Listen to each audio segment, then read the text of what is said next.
Hello family, नमस्ते, welcome back to my channel again सेनी blog. म पनि एकदमै सन्चै छु र हजुर पनि एकदमै सन्चै हुनुहुन्छ भन्ने आशाका साथ न्यू डे न्यू भिडियोको सुरुवात भइसकेको छ। साथीहरू देख्न सक्नुहुन्छ आजको मौसम पानी परे एकदम सुहाना तिबाना मौसम बनेको छ। अनि म चाहिँ लागेँ बारीतिर, किन भन्दाखेरि पानी पर्यो भने त फेरि लसुन कुहिन्छ, त्यही भएर खन्न पर्यो पानी बेसरी ठुलो नपर्दै भनेर म लागेँ लसुन खन्नतिर। मम्मीले घरमा पकाउँदै हुनुहुन्छ। यता कता मम्मीले कुटे कोदालो भन्नुहुन्थ्यो, कता रहेछ र। यतापट्टि हाम्रो सिमी फैलिरहेको छन्, यतापट्टि यहाँ काँक्रा झुन्डिरहेको छन्, यता खुर्सानीहरू डल्लै नि, माथिपट्टि हाम्रो घर मौरीहरू, पहाडको छेउमा घर छ। अनि अब हामीले खन्नु पर्ने हुन्छ लसुन। मैले फर्स्ट टाइम देखेको यो लसुनको यस्तो यो फुल पनि हुन्छ भनेर। प्याजको त फुल हुन्थ्यो, मैले देखेको थिएँ, लसुनको फुल हुन्छ भनेर चाहिँ मैले फर्स्ट टाइम देखेको छु। यो चाहिँ भोटे लसुन कि के लसुन अरे के, 2-4वटामा यहाँ यस्तरी टक्क फुलेछ के। मैले यति लसुन यहाँ देखिया छैन कि, सुकेछ सबै। एकदम सावधानीका साथ सबै एक एक गरेर खन्नु पर्ने हुन्छ। मकै छर्नको लागि बारीहरू रेडी छन्, मल फालेर। उहाँ दाइ गइरहेको छ बारीमा मकै लाउने ठाउँ बनाउन। फेरि हामीले चाहिँ अब लसुन खन्नु पर्ने हुन्छ। लसुन खनेर अलिकति भएपछि भेट्नु पर्ने हुन्छ।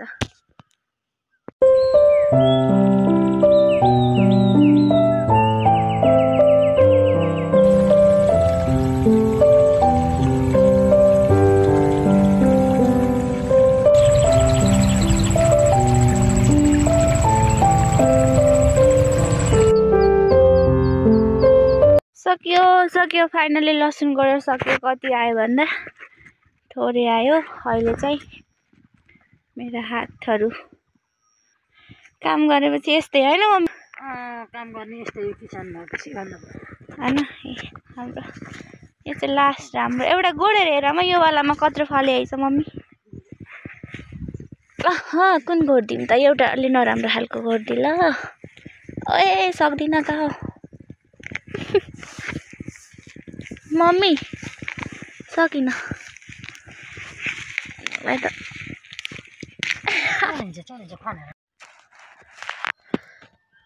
यत्रो फलेछ यो लसुनमा चाहिँ।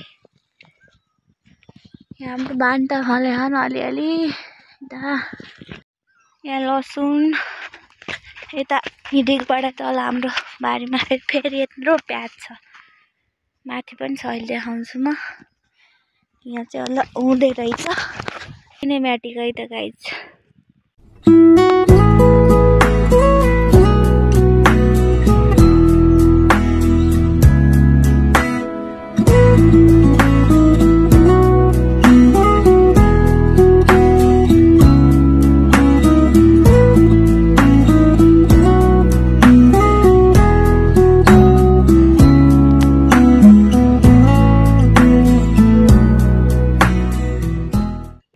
लसुन खाएर घर नि आइसकेँ। हात धुन चाहिँ भ्याइ यस्तै छ, एकछिनमा धुन्छु। अनि त अनारको फुलहरू देखेको मैले। अनि यहाँ एउटा छ, यत्रो बुट्टा भयो, यो फल्न लाग्यो। अब माथि आँपको बुटो, अझ त साइडमा नि एउटा अनार म देखाउँछु है त। फलफुल चाहिँ टन्न हो कि घरमा। यता आरू देख्न सक्नुहुन्छ, म देखाउँछु अर्को बुट्टा अनारहरू। लु यहाँ अनारहरूको कस्तो दामी फुल्छ नि।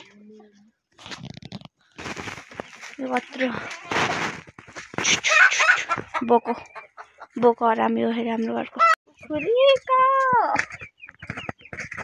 हेलो गाइज, मिन्टी हिजो मैले भिडियो गर्दै थिएँ, हिजो गरिनँ। अनि आज चाहिँ नेक्स्ट डे कस्तो जाडो भएर म त बोल्नै सकिनँ।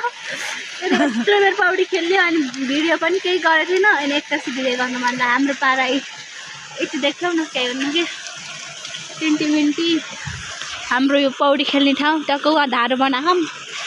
यहाँ स्याम्पूहरू हाम्रो, माथिपट्टि खेतहरू छन्। यस्तै छ पारा, हामी खेलेको खेलै पौडी। हामी चाहिँ यसो रेस्ट गऱ्यो, घाम गएको थियो, घाम पनि आयो। अब चाहिँ फेरि नुहाउँछौँ त्योभन्दा अघि हामीले यति भिडियो गरेको थियौँ त्यो पनि देखाउँछु मैले फास्ट मोसनमा बाई बाई अब हामीले नुहाउँछौँ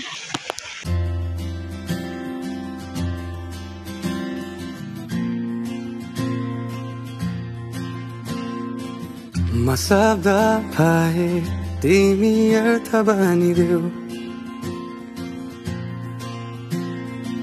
यो जिन्दगीको मस्त पौडी खेल्यौँ हामी यो रहमा अब चाहिँ घाँस काटेर घरतिर जान्छौँ हामी दसहरू पनि खानुपर्ने हुन्छ होइन सिन्धु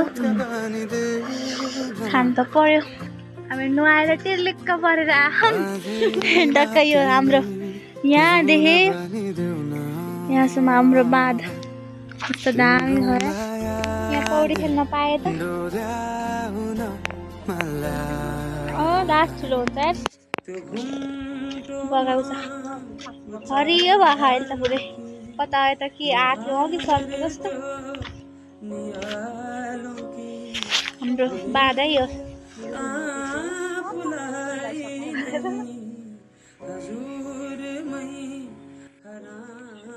हामी चाहिँ खेतमा आइसक्यौँ अब घाँस काटेर लाग्नुपर्ने हुन्छ हाम्रो खेत धोको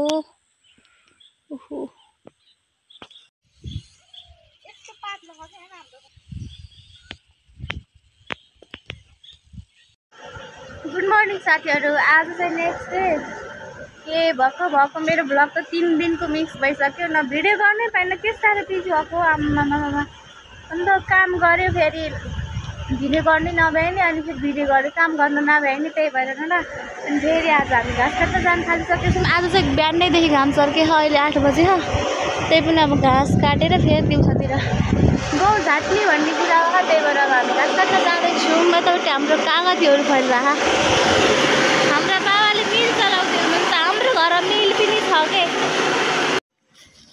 ल है त साथीहरू लाग्नुपर्ने हुन्छ हामीलाई काफल खाँदै यो काफल चाहिँ मम्मीले हिजो सानीमा कतिबाट ल्याउनु भएको लु फाइनल्ली हामी हाम्रो घाँस काट्ने डेस्टिनेसनमा आइसकेको छौँ को भन्दा ऊ देख्न सक्नुहुन्छ मिस नेपाल होइन र टक्कै अब हामीले घाँस काटेपछि भेट्नुपर्ने हुन्छ साथीहरू हाम्रो भारी पनि पुगिसकेको छ मैले चाहिँ कतिवटा काटेँ भन्दा एउटा दुईवटा तिनवटा चार पाँचवटा काट्यो यत्रो काट्नु भ्याएँ मैले काटेको हुन्थामा लास्ट गर्नु भयो कि घरि त्यो बादलले राख्छ फेरि घाम लाग्छ यस्तो भइरहेको छ अब त्यस्तो बसेर नाम्लो लाएर लिएर जानुपर्ने हुन्छ घरतिर घरै गएपछि फेरि फाल्टै छुट्टै काम छ के गर्ने काम गर्ने गऱ्यो आजको दिन हो अब भोलि फेरि बुढो गइहालिन्छ होइन तर गर्नु भए पनि तर सिर हावा चले त्यही ठुलो कुरा एकदम मजा आउँछ यस्तो मौसममा चाहिँ आज घाम लागेर ठिकै भयो किनकि अब गाउँ सुक्छ हाम्रो घरबाट चाहिँ लास्ट भिड छ यस्तो भिरालो छ कि टक्क यहाँबाट पल्ट्यो भने सिधै खोलामा वहाँ पारि पनि खेत छन् हाम्रो खेत छ यहाँ तर अहिले देखिन्न यहाँदेखि खतरा भिरालो यस्तै हो पहाड जिन्दगीमा सधैँ सबैजना हुँदैनन् र आफ्नै जिन्दगीमा आफै रमाउन जाने हो भने त्यो व्यक्तिलाई कसैको साथी नै चाहिँदैन क्या कसैको पनि चाहिँदैन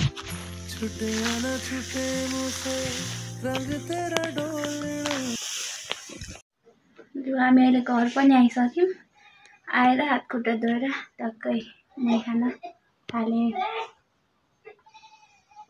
मैले चाहिँ मुही बनाएर गइदिएँ आएर खान भयो अनि पछाडिपट्टि हाम्रो यो खैजडहरू झुन्डिराखेको छन् आजकल त बाहुनहरूको घरमा पनि हुन्न होला यो खैजडहरू हाम्रो घरमा हामी छेत्री भएर नि चारवटा खैजडहरू छ अझै धेरै थियो अलिकति कति बेच्नु भयो बेच्नुहुन्छ पनि अब खाना खाएपछि काम गर्नुपर्ने हुन्छ अनि त्यसपछि भेट्नुपर्ने हुन्छ है त साथीहरू टक्क यति ठटाइयो म त अघि भिडियो गर्छु भनेको नि यो पानीले गर्दा आत्तरी भयो क्या भिडियो गर्ने कहाँ पाइयो र यहाँ टक्क अब जिलाएर राख्न पानीले पुरै भिजा अलिकति यता ओताएर राख्यौँ मेरो हुलिया यस्तो छ के गर्ने पानी परेपछिको मौसम चाहिँ यस्तो छ हाम्रा कुखुराहरू हातमा यत्रो धेरै फोरा पनि निक्ल्यो काम गर्दा के गर्नु पानी आएपछिको मौसम चाहिँ बब्बाल भएको छ यहाँ तर जाडो भयो लास्ट अनि म नुहाएर चाहिँ अलिक छ्याक्क त भयो लास्ट चिलायो यो गाउको जुसले ठिकै छ नुहाइयो अब अलि सन्चो हुन्छ अब एकछिन आगो ताप्नु पर्ने हुन्छ किनकि मौसम लास्ट चिसो पानी परेपछि त हो यहाँ त सकिन्न तर कस्तो दामी देखिया पारी भाले खाने जस्तो मौसम छ तर के गर्ने म अलि भेजिटेरियन परेँ नि त त्यही भएर मैले खान्न म चाहिँ चिया खान्छु अब चिया खाँदै आगो ताप्दै गर्छु मजा आउँछ नि त मैले आगो पनि फुकिसकेको छु यता कालो कालो लागेको छ भर्खरै सफा गरेर नुहाएर आएको टक्क आगो ताप्दै चिया पिँदै यहाँ मैले चिया बनाएँ यो अलि चिल्लो चिल्लो भयो कि यो रोटी हो यसलाई यसको तर्काउँछु कि त्यसले हल्का तर्किन्छ तताउने पनि अनि चिल्लो पनि जान्छ लास्ट चिल्लो हुन्छ ल यो रोटी त सबैले खानु होला यदि भिडियो बिचसम्म अब हेर्दै हुनुहुन्छ भने यो रोटीको नाम के हो कमेन्ट गर्न चाहिँ नभुल्नु होला है त यो खास हाम्रो यो किचन भन्दा नि किचन चाहिँ उता छ तर यहाँ चाहिँ आगोमा पकाउने अनि भित्र लगाएर खाने गर्छौँ कि हामीले यहाँ अझै उता भित्रको किचनमा आगो फुक्न मिल्दैन नि त ग्यास मात्र अनि त्यही भएर चाहिँ भित्र अलि फोहोर हुन्न यता फुकेपछि आगो त्यही भएर उता भित्र चाहिँ आगो फुक्न नगराउने यहाँ आगो फुक्ने गराउने खाना पकाउने अनि चाहिँ खाना उता लगेर खाने गर्छौँ हामीले त्यही भएर चाहिँ यहाँको ब्याकग्राउन्ड चाहिँ बबाल छ कि फेरि यहाँ अलिक फोहोर देखेर तर भित्र चाहिँ हाम्रो राम्रो हो यो उतापट्टिको नयाँ घर हो नि त अनि त्यही भएर नयाँ घरमा अलिक फोहोर नहोस् भनेर चाहिँ हामीले त्यो आगोवाला चुलो चाहिँ उता बनाएको हैनौँ अनि पछि चाहिँ हामीले किचन यहाँ गराउनु भनेको छौँ अनि त्यही भएर चाहिँ एकछिनलाई पकाउने यहीँ अनि खाने उता लगाएर गरेको छौँ ल अब चाहिँ म लाग्छु बाहिरतिर अनि एकछिन त ठुलोको घरतिर जाने भन्ने मेरो योजना अब हेरौँ सक्सेस हुन्छ कि हुँदैन ल साथीहरू ल अब बुटोल जाने बेला नि भइसक्यो टक्क मेरो सामानहरू यता खान् अनि हिजो चाहिँ मैले भिडियो गर्दा गर्दै इन्ड गर्नै भुलेछु हिजो पनि अब त्यही हो अब बुटोलतिर गइन्छ अब उतैको भ्लग आउँछ अनि भिडियोलाई लास्टसम्म हेरेर लाइक कमेन्ट सेयर गर्न नभुल्नु होला थ्याङ्क यू बाई बाई